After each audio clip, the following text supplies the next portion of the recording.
এজন জ্ঞানী গৃহভৃত। এসময়ত এখন গাঁৱত হাছান নামৰ এজন ধনৱান মানুহ আছিল। তেওঁ আছিল অগাধ সম্পত্তিৰ গৰাকী। দাস-দাসীৰে সৈতে তেওঁ এটা বিৰাট অট্টালিকাত বাস কৰিছিল। এদিন দুপৰীয়া তেওঁ আহাৰ গ্ৰহণ কৰি থকা অৱস্থাত লগুৱা এজনে হাতত উতলা পানীৰ পাত্ৰ এটা লৈ তেওঁৰ কাষেৰে পাৰ হৈ যাওঁতে হঠাতে পানীৰ পাত্ৰটো পৰি গ'ল। দুৰ্ভাগ্যবশত সেই উতলা পানীৰ পাত্ৰটোৰ ছিটিকনি অলপ পৰিলগৈ হাছানৰ গাত। লগুৱাজনৰ এনে অসাৱধানতা দেখি মালিক হাছানৰ খং উঠিল। খঙতে তেওঁ জাঙুৰ খাই উঠা দেখি সকলো দাস-দাসী ভীতিগ্ৰস্ত হৈ পৰিল।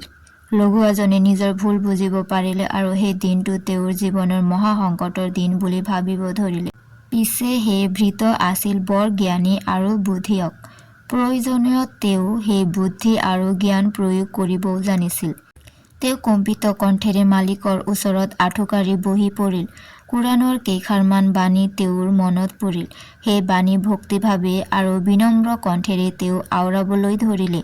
চাহেব মোৰ গৰাকী। স্বৰ্গ সেইসকল লোকৰ বাবে যিসকলে নিজকে সংযত কৰিব পাৰে, বিপদত পৰিলেও ধৈৰ্য ধৰি সকলো সহ্য কৰি খঙক লেকাম পিন্ধাই নিজৰ বশলৈ আনিব পাৰে। হাছানে মুহূৰ্ততে কথাখিনিৰ সাৰমৰ্ম উপলব্ধি কৰি নিজকে সংযত কৰি ক'লে, মই তোমাক খং কৰা নাই।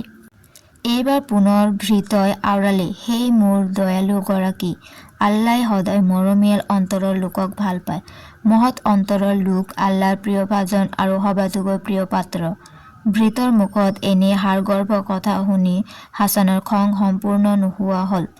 তেওঁ সঁচা আন্তৰিকতাৰে লগুৱাজনক দুয়ো হাতেৰে তুলি ধৰি ক'লে, আজিৰ পৰা তুমি মোৰ দাস নহয়। তুমি এই 400 ৰূপৰ মুদ্ৰা লোৱা আৰু নিজৰ ইচ্ছা অনুসৰি জীৱন যাপন কৰাগৈ।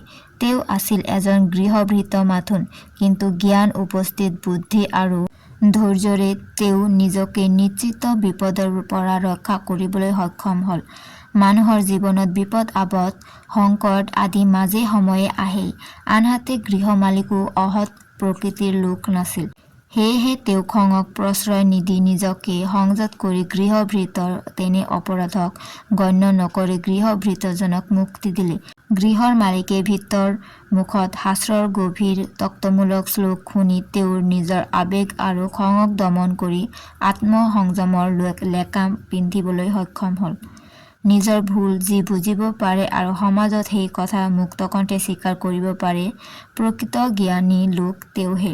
গতিকে এই মহৎ গুণৰ অধিকাৰী হ'বলৈ আমি সকলোৱে যত্ন কৰাটো উচিত হ'ব।